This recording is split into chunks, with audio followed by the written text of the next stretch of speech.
Welcome back, everybody, to another episode of Talking with Heroes talk show program. I am Bob Calvert, your host. Ted is behind the camera, and we're here in Camp Eggers in Kabul, Afghanistan. We're on a NATO training mission, Afghan base, and we're here in this courtyard where people come to hang out or do some shopping, get some coffee.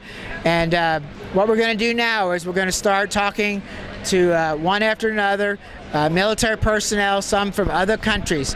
So to get us started, could you introduce yourself and talk about where you're from and how long you've served? Oh yeah, my name's Captain Jimder. I'm from Chicago, Illinois. I've been in service 18 years, United States Air Force. Okay, and how long have you served? How many deployments? This is my second deployment. First deployment was back in 1994 to Guantanamo Bay, Cuba. Okay, talk a little bit about what you do here. Here I'm a medical planner for construction, so I go around to the different regions and basically do planning, design, construction, sustainment, operations and maintenance for medical facilities. So this is all medical facilities, so first aid stations, stuff like that? Everything that the United States deals with on a medical standpoint is what I deal with. Okay.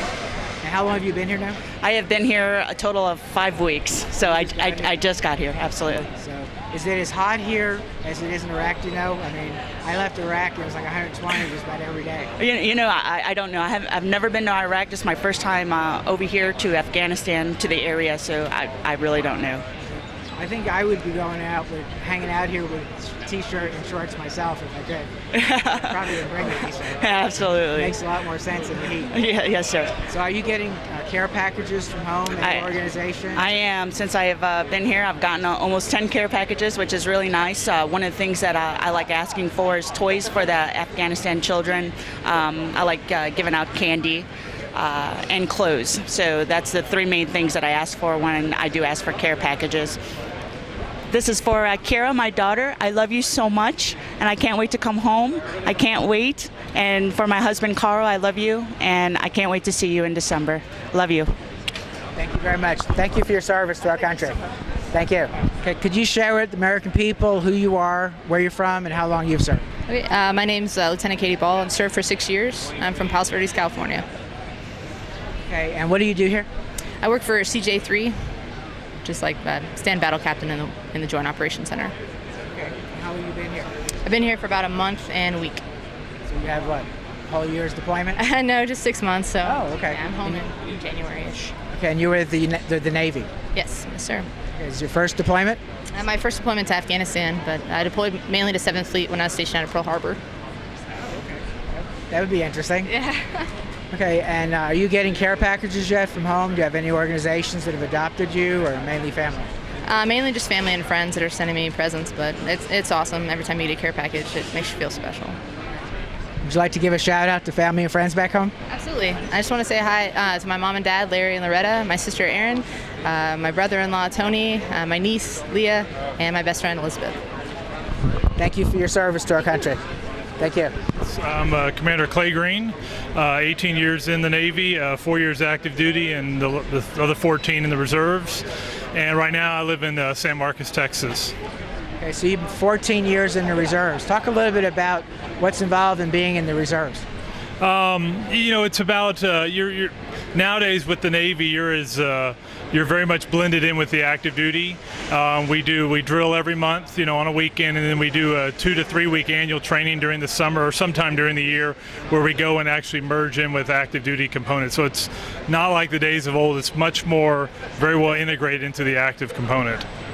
Okay, so when you get home, you go back to a job or business or what? I do. I'm a biology professor at Texas State University in San Marcos, and so I go back to I just picked up tenure, so I go back to my civilian job as a professor. Okay, well, great. I guess I need to call you professor too then, right? Okay.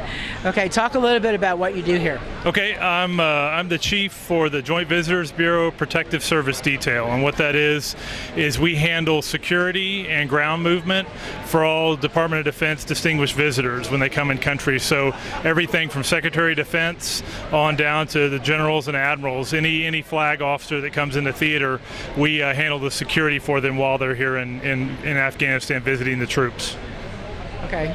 And you also talked a little bit about something that's happening through the church here, the chapel. So yeah, I'm involved in the VCR program. VCR stands for Volunteer and Community Relations, and what it is it's strictly a volunteer organization that the chaplains head up, and we basically collect supplies from people stateside. So we ask people from churches, Boy Scout troops, school groups. They send us everything from school supplies to clothing and sometimes financial donations. We take those resources and then we go out on missions and we actually deliver the supplies to the local people. We go to orphanages, we go to schools, and we go to IDP camps, these what they call refugee camps. And it's a great program, and since I'm in charge of a PSD team, I have the personnel and the vehicles to get the volunteers actually out on these missions. It's a great opportunity. We try to go on a mission once a week. We visited an IDP camp yesterday, and it's a wonderful thing to be able to, bring humanitarian relief to these people. How long are you going to be here? I'm here for a year. I'll be here and coming home in November. Hopefully be out of here by Thanksgiving and home by Christmas. So if I come back next year, I can go out on some of these missions with you? Yeah, absolutely. That'd be great. Definitely going to have to keep in touch. Be glad to take you out. Okay. Are you all getting care packages here? We are. We actually, people ask us, I have people back home, what can I send you? And we get so many care packages of food and coffee and, toiletries and all that what I ask people to do is really send me stuff for the Afghan people, like school supplies, because I don't have a need here. We get everything we need, and when you go out in town and see how the people are living out there, you realize that what you don't have here is pretty minimal compared to what they're without. Every time I come over and go into the communities, Iraq and Afghanistan, I realize how blessed I am to live in America. Amen. I couldn't agree more. I try to send pictures home to my kids and to my friends and family to tell them how blessed we are to be an American and how fortunate we are to live where we live. Okay. If you could also email me your APO address, not on the air here, but you email it to me. Again, I'm sure people are going to want to send you some stuff. I'd be glad to. I'd be happy to. And like I said, we get a lot of donations for the VCR program. We always welcome more. The need is always there. We can never have enough to give out. Okay. And go ahead and look at the camera. Why don't you give a shout out to family and friends back home? Okay. Let's say hi to my wife, Michelle. I love you very much. I'll be home in about 4 months. And say hi to my kids, Nathaniel, Matt, and Joshua. Love you guys, and hook 'em horns. Thank you for your service to our country. Hey, thank you. Hang on here till he's done. I will. And folks, we have our first gentleman from another country. Thank you for coming over. Appreciate it. Why don't you introduce yourself, talk about how long you've served your country and what country, and where you're from. Thank you very much, Bob. I'm from Canada. I'll just do a little flex there, show the badge. There we go. I'm Lieutenant Colonel Steve Molaski. I have 28 years of service and I'm from Ottawa, Ontario, Canada.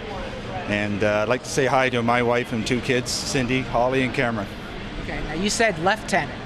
Lieutenant Colonel. I thought it was a lieutenant. Okay, well, I know. I know you call it lieutenant. Oh, I'll call it lieutenant. No, it's all right. It's all good. 05. Okay. What do you do here? This is my second tour in Afghanistan. My first tour was April 07 to February 08. And I was down in RC South in Kandahar, and I was on a combat mission then. This time I came over, I've been here for a year now, and I'm about a few days from going home. I came over, I work on the police side. I was the MA to Major General Stu Beer, who was decom police, and I did that for 6 months, and now I went over and I'm on the personnel side for decom P. Okay, talk about the differences between your 2 deployments, but maybe more specifically, you've been here a year now. Talk about the progress you've seen. Absolutely. My first tour in Kandahar was a combat mission. Different in this second mission has been on training. In our case, training police have been focused on that, and on immense progress.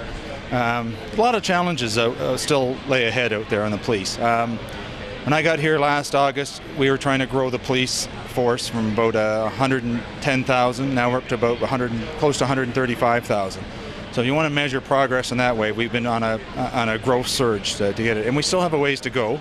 I think the aim is to get to about 157,000 police by November of 2012. And now we're at the point where we've always been ahead of glide path. So we have these every monthly milestones, goals to grow to. And we've always surpassed that just by 1,000 or 2, so we're doing good. We were at this point now that we're starting to get a sufficient number of police in the system, and we've been working on quantity, just getting the numbers up. And now we're starting to more put in emphasis onto quality. So we're starting to do more leadership training at the officer level, NCO level, and start lengthening the basic enrollment courses. So I would say that we've seen the police more or less do a security role. And now we're at the point, over the next couple of years, we want to see them going into community policing, start being what our police would do more and more, start doing investigations and some criminal. But right now they're out doing mostly checkpoints and working as a security force, and we want to switch, eventually change them into a police-based force. So are you doing the training mostly around Kabul or even further areas in other cities? It is very diverse. There is over 37 police training centers all across Afghanistan. We break them into zones, and in each zone there's a provincial headquarters, and then it filters out. And we reevaluate that time now. We're looking at do we still need 37? That decision will be maybe we'll reduce a few. It's all budget driven as well, and it's all the capacity. It's just what are the capacity needs they build, and we'll keep as many training centers as open. And with the focus of handing that training center over to Afghan responsibility. That's the other element to it. Not only are we changing, developing and producing police, quality of police, we're trying to do also at the same time hand over the responsibilities, Afghan led, and that's progressing as well. So when you ask that first question, how is progress working? We're getting the numbers there, we're getting the experience up there, we're getting their experience base into professionalization, and we're also at the same time handing over the leadership to the institutions and to the ministry development as well. This is great. I appreciate you sharing all this with us. Well, thank you very much, Bob. Yeah, pleasure to meet you too. Why don't you, do you get care packages from people in Canada? Yeah, we do. Why don't you talk about that? Oh, okay. Ours, we get them sent. Our loved ones back there, friends and family. Well, we get some around your birthday, Easter, Christmas time, special weekends. And we have a system that they send it through the Canadian mail that gets here. And on average, it takes about 4 to 6 weeks, but we've learned quickly to use your APO system on base, and you can get it here, and it takes about 2 weeks. So you got us on that. So when I went into a DFAC this morning, I was amazed at all the different countries. Do you know off the top of your head how many countries are participating here, or is it just a lot? Wow, I would say within ISAF, I believe there's over 40 countries. I'm not sure exact number. And then within NTM A, I think there's definitely over 30. And it's a good question. On the police side, it's not just military. It's a very complex and diverse mission. We have troop contributing police here, instructors. We got from Canada, we got RCMP and municipal police. RCMP, Royal Canadian Mounted Police. We have the French gendarme, Italian carabinieri, and we have German Polizei. And they bring in the expertise in there as well. Plus, we work with UPOL. There's United Nations Police. We work with a bunch of embassy staff that contribute on the rule of law function. So it's just not about policing, it's taking it to the next step of the whole development. And we work with other NGOs, UNAM. So it's a very complex, diverse mission. It's interesting. Whereas compared on the Army side, training the Afghan National Army, it's all pretty much military focused. They've got a corps commander, cadet commanders, brigade commanders as well. But on the police, it's very layered, and I think you'd understand that in the States. You got federal police, state police, county police. Same thing over here. There's very many different levels of we call police pillars, and it's different systems, different training requirements, and it's very complex. But to bring it all in, it's coming, and then there's challenges that still lay ahead. You're very positive about the future of Afghanistan. I am. I'm optimistic about it. When I look back to when I was here in 2007, the police force were almost non-existent down in the south. We were doing combat operations. The Army on the A&A side had probably about a 4 or 5 year jump start on the police force. And I'll really say the police force, even though it had its roots going back to about 2005, 2006, but it was more of just a piecemeal solution, putting them up on doing checkpoints along Highway 1, the main security route. Now I'd say since NTM A stood up in November of 2009, under General Caldwell, it's really taken the right focus, got the resources, and it's really progressed in getting the staff and development, and it's doing ministerial development, institutional development, police development, and it's really, if you look at it 2 years, you can really see the progress. And so you asked me if we continue on that pace, to end of 2014. I'm quite certain, with a lot of confidence, that they'll be well ahead of the path, and you know they still may need some assistance. And I'm not saying that countries are going to stay beyond 2015, but there will probably be some specific elements to monitor and mentoring. I mean, I could see that staying a bit, but to get them to 2014, I think we're in a good stead. Well, I appreciate you sharing all that. I know you're going home. Yeah. Would you like to look at the camera and give a shout out to family and friends back home? Yeah, I got 3 days left to serve, so I got this big grin on my face, and so nothing can take it off me. And I'm really looking forward to seeing friends and family, spending some time, going back, being a father, and also being a husband again. I haven't been there for a while, and I'd like to thank my family for taking that burden on. And without that family support, I couldn't do my job here. How old are your children? My daughter is 18 and my son is 16. Thank you very much, Bob. Thank you. Thank you for your service to your country. Thank you very and much. Really to the world and helping here. You know what? It's been a pleasure serving with the United States on this mission as well. A real honor, too. Thank you.